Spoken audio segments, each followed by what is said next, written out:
모든 잔이 비워진 식당에 64 남자 하나가 멍한 눈으로 앉아 있습니다. 테이블 위에는 젓가락만 빗둘게 놓여 있고 의자들은 이미 다 치워졌습니다. 불은 반쯤 꺼져 있고 홀 구석에서는 아르바이트 청년이 마대걸레를 끌고 다니고 있습니다. 조금 전까지만 해도 사람들 웃음소리와 건배 소리로 떠들썩하던 자리였습니다. 팀원들은 먼저 일어났고 상대 회사 사람들도 택시를 타고 모두 돌아갔습니다. 마지막까지 남아있는 사람은 64 대기업 부장, 얼굴이 항상 붉은 빛을 띠고 배가 조금 나온 김상우라는 남자입니다. 잔은 비었는데 가슴 한가운데는 여전히 술기운처럼 텅 빈 허기가 남아 있습니다. 집에 가면 나를 기다리는 사람이 누구인지, 지금 이 시간에 나와 술이 아닌 이야기를 해줄 사람은 있는지, 그는 테이블 위 빈 잔을 보면서 속으로 묻고 있습니다. 겉으로 보기에는 성공한 부장, 능력 있는 가장처럼 보이는 이 남자에게 대체 무슨 일이 있었던 것일까요? 어떻게 해서 64 나이에 술이 없으면 하루가 견딜 수 없는 사람이 되어버린 것일까요? 이야기의 전말이 궁금하시다면 잠시 구독 버튼 한번 눌러두시지요. 저는 진료실과 병실에서 이와 비슷한 이야기를 수없이 보아온 노인병 전문의입니다. 이 채널에서는 평범해 보이는 어른들의 몸과 마음 속에 숨어있던 이야기를 하나씩 꺼내어 전해드립니다. 먼저 겉으로 보이는 김상우 씨 모습부터 그려보겠습니다. 그는 누구 눈에나 성공한 가장이고 성공한 직장인으로 보였습니다. 64, 대기업 부장, 깔끔한 양복에 잘 닦인 구두를 신고 회사 로비를 지나가는 사람. 직원들 사이에서는 이런 말이 자주 나왔습니다. 저 부장님은 프로젝트를 중간에 포기한 적이 없다. 언제 전화를 해도 술자리에 계시고 언제 부탁을 해도 사람들 앞에 서서 해결해 주신다. 식당에 들어서면 제일 먼저 일어나 인사하는 사람, 계약서에 도장을 찍어야 할 때면 제일 앞줄에 앉는 사람, 팀 회식 자리에서는 늘 중앙에 앉아 좌중을 이끄는 사람. 겉으로 보이는 그는 늘 얼굴이 붉은 빛을 띠었지만 사람들은 그것을 성격이 화끈해서 그런 것이라 생각했습니다. 살짝 나온 배는 고생하면서도 잘 먹고 산 사람의 표처럼 보였습니다. 집에서도 겉으로만 보면 그는 꽤 괜찮은 아버지였습니다. 월급은 제 날짜에 들어왔고 아이들은 대학을 나와 각자 직장을 잡았습니다. 아내는 남들 앞에서 종종 남편 자랑을 했습니다. 우리 집은 남편 덕에 돈 걱정은 안 하고 산다. 회사에서 인정받는 사람이니 나도 든든하다. 이 정도면 누가 봐도 부러울 것 없는 인생처럼 보였습니다. 하지만 이 겉모습 뒤에는 사람들이 잘 알지 못하는 오래된 습관이 숨어 있었습니다. 김상우 씨는 처음부터 술을 좋아하던 사람은 아니었습니다. 26 신입사원으로 입사하던 날 그는 오히려 술을 잘 못 마시는 편이었습니다. 연수원에서 가진 첫 뒤풀이 자리에서 소주 2잔에 얼굴이 벌겋게 달아오르고 말이 더듬어지자 선배들이 웃으면서 말했습니다. 이 회사에서 버티려면 조금은 늘어야겠다. 그 말은 반쯤 농담이었지만 가난한 집 장남이었던 그는 그 말을 너무 진지하게 받아들였습니다. 등록금이 밀릴까봐 밤마다 가슴이 조마조마했던 학생 시절을 막 지나온 사람, 겨우 붙은 대기업 자리 하나에 온 가족의 기대가 매달려 있던 사람이었습니다. 그래서 그는 속으로 이렇게 결심했습니다. 내가 술 한 잔 때문에 밀려날 수는 없다. 이 회사에서 버티려면 식사 자리도 술자리도 업무의 일부로 받아들여야 한다. 그때부터 그의 회사 생활은 늘 술과 붙어 다니게 됩니다. 사내 회식이 있다 하면 누구보다 먼저 사람들을 챙겼습니다. 선배들이 술을 돌리면 제일 먼저 잔을 받았고 후배들이 어색해하면 앞에서 대신 마셔 주었습니다. 상대 회사에서 사람이 오면 영업팀과 함께 나가 술잔을 채우고 농담을 건네고 자리를 이끌었습니다. 그는 자신에게 이렇게 말했습니다. 나는 술을 즐기는 것이 아니라 일을 위해 마시는 것이다. 우리 팀을 위해, 우리 회사 계약을 위해, 아이들 학비를 위해 마시는 것이다. 실제로 많은 계약이 그가 이끈 술자리에서 이루어졌습니다. 한밤중까지 이어진 노래방에서 상대팀 부장이 마이크를 내려놓으며 이렇게 말하곤 했습니다. 김 부장 덕분에 마음 놓입니다. 이제 우리 같이 갑시다. 그 한마디가 김상우 씨에게는 피로와 숙취를 잊게 해주는 상이었습니다. 그렇게 10년, 20년, 30년이 흘렀습니다. 회사가 위기에 빠질 때마다 이름 모를 거래처 술집에서 그는 사람들을 붙들고 앉아 있었습니다. 팀원들이 먼저 택시 타고 돌아가고 나면 맨 마지막에 남아 계산서를 받아들고 스스로에게 말했습니다. 오늘도 잘 넘겼다. 이 정도면 회사도 우리 팀도 당분간은 버틸 수 있겠지. 그 시절 그의 스케줄표에는 늘 비슷한 단어들이 줄을 이었습니다. 회의 보고 출근, 외식, 접대, 야간 회식. 몸은 피곤했지만 마음 한구석에는 이런 자부심이 있었습니다. 내가 이렇게 마시고 다니기 때문에 다른 사람들은 집에 일찍 가서 쉴 수 있다. 누군가는 이 역할을 해야 한다. 그렇게 그는 술과 함께 회사와 가족의 버팀목이 되어가고 있었습니다. 갈등은 이 역할이 끝나야 할 때 시작됩니다. 예순이 가까워지자 회사에서 조금씩 자리를 정리하자는 이야기가 나오기 시작했습니다. 부장 승진을 할 때만 해도 이 이야기와 술자리의 중심에 서 있던 사람이었지만 세월은 냉정했습니다. 회사에는 젊은 과장들이 늘어나고 회식은 줄어들고 회의는 온라인으로 옮겨갔습니다. 자리를 지키는 사람보다 숫자와 데이터를 다루는 사람이 점점 더 중요해졌습니다. 어느 날 상사가 조심스레 말했습니다.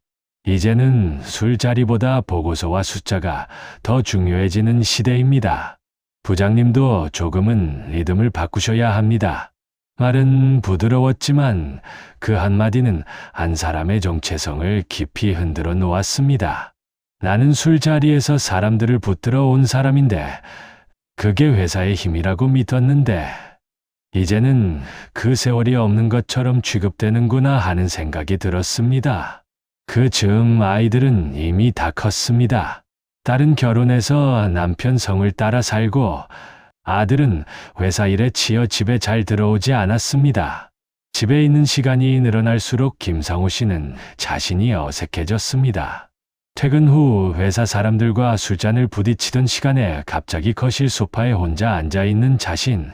손에는 리모컨이 들려있고 텔레비전에서는 젊은 연예인들이 떠들고 있는데 그 소리가 자기와는 상관없는 다른 세계처럼 들렸습니다. 그래서 그는 다시 밖으로 나갔습니다. 이제는 회사를 위한 술자리가 아니라 그냥 자기 자신을 위해 술을 찾기 시작했습니다. 퇴직을 앞둔 어느 날부터 술은 더 이상 일의 도구가 아니라 하루를 버티기 위한 약처럼 변해갑니다.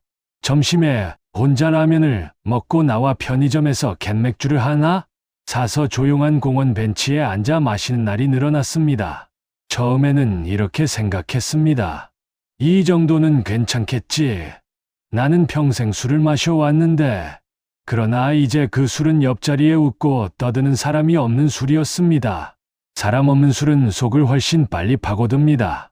집에 돌아와 샤워를 하고 침대에 누워도 어딘가에서 잔을 채우는 소리, 술을 따르는 소리, 노래방 마이크 소리가 귀에서 떠나지 않는 것 같았습니다.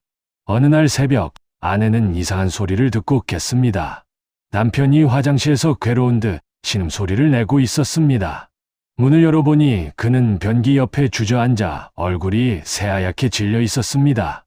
가슴이 쥐어짜는 듯 아프고 식은땀이 비 오듯 흘렀습니다. 입에서는 쓴 물과 함께 술 냄새가 올라왔습니다. 급히 응급실에 실려갔습니다. 피를 뽑고 심전도를 찍고 심장 초음파를 하고 계속 검사가 이어졌습니다. 결과를 들고 제가 그를 처음 만난 날이 지금도 기억납니다. 검진 결과에는 여러 숫자와 어려운 말들이 적혀 있었지만 한 줄로 요약하면 이랬습니다. 십수년간의 고혈압, 좋지 않은 간 수치, 심장으로 가는 혈관의 부분적인 좁아짐. 이제는 정말 더는 미룰 수 없는 상태였습니다. 제가 조심스럽게 상황을 설명해 드리자 그는 한동안 아무 말도 하지 않았습니다. 그러다 조용히 이렇게 말했습니다. 선생, 나는 평생 회사를 위해 술을 마셨습니다. 팀원들을 위해, 계약을 위해, 가정을 위해 마신다고 믿었습니다.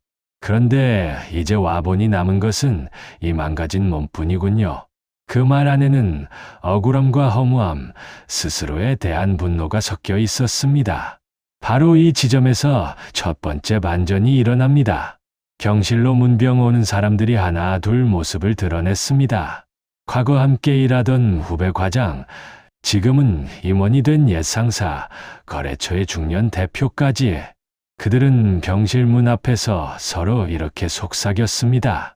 저분 아니었으면 우리 회사가 그때 버티지 못했지. 저분이 술자리에서 붙들어준 계약이 몇 개인데. 누군가는 이런 말도 했습니다. 예전에 김 부장님이 새벽까지 혼자 남아서 상대 회사 전무를 붙들고 계실 때 우리는 먼저 택시 타고 돌아갔습니다. 침대에 누워있는 사람은 단순히 술 좋아하는 부장이 아니었습니다. 회사 한두 번의 위기를 술잔 하나로 넘겨온 사람, 누군가에게는 은인이고 누군가에게는 방패였습니다. 하지만 정작 그는 자기 건강 이야기는 단 한 번도 제대로 꺼내본 적이 없었습니다. 이제 왜 그가 그렇게 살아왔는지 그 뒤에 있는 더 깊은 이야기를 볼 차례입니다. 김상우 씨는 어려운 집안에서 자랐습니다. 아버지는 일찍 세상을 떠났고 어머니는 시장에서 평생 손에서 물이 마를 날이 없었습니다. 학비를 벌기 위해 젊은 날부터 아르바이트를 전전했고 겨우 대기업에 들어갔을 때 어머니는 이렇게 말해 주었다고 합니다. 상우야, 이제 너 하나만 믿고 산다. 그 한마디가 그를 평생 앞으로 밀어붙였습니다. 가난이 다시 집 문턱을 넘지 못하게 하겠다. 내 아이들만큼은 등록금 걱정 없이 키우겠다. 그는 수십 년 동안 한 번도 스스로를 풀어놓지 않았습니다. 회식 자리를 좋아해서가 아니라 회사와 팀을 살리려면 자신이 앞에 나서야 한다고 믿었습니다. 하지만 회사는 그렇게 오래 글을 쓰고도 정년이 가까워지자 조용히 한 발짝씩 물러나기 시작했습니다. 사람들은 말했습니다. 이제 건강 좀 챙기셔야죠. 이제는 좀 쉬셔야죠. 하지만 아무도 이렇게 묻지는 않았습니다. 부장님, 그동안 부장님 몸은 얼마나 망가졌습니까? 우리가 부장님께 빚진 것이 얼마나 됩니까? 회사에서 물러난 뒤 그의 손에 남은 것은 집 한 채와 퇴직금, 그리고 망가진 간과 심장과 혈관이었습니다. 경실에서 치료 방향을 이야기하던 날 저는 마지막으로 그에게 물었습니다. 앞으로의 삶에서 무엇을 꼭 지키고 싶으십니까? 그는 한참 생각한 뒤 이렇게 말했습니다. 이제는 돈도 자리도 다 내려놓고 아이들 결혼식에 끝까지 서 있고 싶습니다. 손주들 이름을 잊지 않고 불러주고 싶습니다. 저는 조용히 고개를 끄덕였습니다. 이제부터는 술이 아니라 건강을 위해 싸워야 한다는 사실을 그도 알고 있었습니다. 하지만 술과 함께 살아온 세월이 너무 길었습니다. 술을 끊고 나면 마음이 허전하고 손이 떨리고 밤마다 불안이 몰려왔습니다. 그때 그는 깨달았습니다. 나는 이를 위해 마신다고 생각했지만 어느 순간부터 술 없이는 나 자신을 견딜 수 없는 사람이 되어 있었구나. 술은 직장의 도구에서 내 삶의 중심이 되어버렸구나. 이제 이야기를 정리해 보겠습니다. 김상우 씨의 이야기는 특별한 한 사람의 이야기가 아닙니다. 평생 회사를 위해, 가족을 위해 산다고 믿다가 정작 자신의 몸에는 한 번도 질문을 던져보지 못한 수많은 예순과 이른의 한국 아버지들 이야기입니다. 건강관리를 미루고 돈을 위해, 지위를 위해, 체면을 위해 살다 보면 마지막에 남는 것은 숫자가 아닙니다. 입으로 직접 씹어 먹을 수 있는지, 두 발로 직접 걸을 수 있는지, 내 손으로 숟가락을 들 수 있는지, 내 머리로 내 가족 얼굴을 기억할 수 있는지, 결국 이것만 남습니다. 돈도, 지위도, 과거의 성취도 병실 천장을 바라보며 누워있는 사람에게는 멀리 흐려진 풍경일 뿐입니다. 지금 이 영상을 보고 계신 여러분께 이 늙은 의사가 드리고 싶은 말은 아주 단순합니다. 지금 받는 월급도 좋고, 아이들 학비도 좋고, 회사 사람들과의 관계도 좋지만, 숫자와 성과표를 위해 내 몸을 태우는 일을 언제까지 이어갈 것인지 한 번은 멈춰서서 스스로에게 물어보셔야 합니다. 앞으로 10년, 20년 더 살았을 때 내 옆에 있어 주길 바라는 것은 계약서 덤일까요? 잔뜩 쌓인 명함일까요? 아니면 내 이름을 불러주는 손주, 내 손을 잡아주는 배우자, 내 이야기를 들어줄 친구 한 사람일까요? 건강관리를 안 하면 돈도, 미래도, 부모로서의 역할도 모두 허공으로 사라질 수 있습니다. 내일 저녁부터 작은 습관 하나만 바꿔 보십시오. 회식 자리에서 잔 하나만 덜 비우는 것. 혼자 마시는 날이라면 한 번쯤은 잔을 내려놓고 따뜻한 물이나 차를 마셔보는 것. 일주일에 사흘씩 마셨다면 이틀만 마셔보고 남은 하루를 나를 위해 걷는 날로 바꿔보는 것. 병원에서 받은 건강검진 결과지를 서랍 속에 밀어넣지 말고 식탁 위에 올려두고 한 번이라도 처음부터 끝까지 읽어보는 것. 그 사소한 행동들이 당장 인생을 뒤집지는 못하겠지만 10년 뒤에 당신이 침대 위에서 후회하는 사람이 될지, 골목길을 천천히 걸으며 손주 손을 잡아주는 사람이 될지 그 갈림길을 조금씩 바꿔 줄지도 모릅니다. 저는 83 사일노인병 전문의 장영수입니다. 진료실과 병실에서 김상우 씨와 비슷한 얼굴을 수없이 보아왔습니다. 누군가는 내 몸을 위해 한 번 더 멈춰서고, 누군가는 한 번도 멈추지 못한 채 병실 침대에서 비로소 멈추게 됩니다. 이 이야기를 들으신 여러분이라면 어느 쪽 길을 선택하시겠습니까? 우리 주변에도 말없이 술잔을 비워내며 속으로 울고 있는 사람들이 생각보다 많이 있습니다. 이 이야기가 조금이라도 마음에 남으셨다면 구독 버튼 한번 눌러두시고 다음 사연에서 또 뵙겠습니다.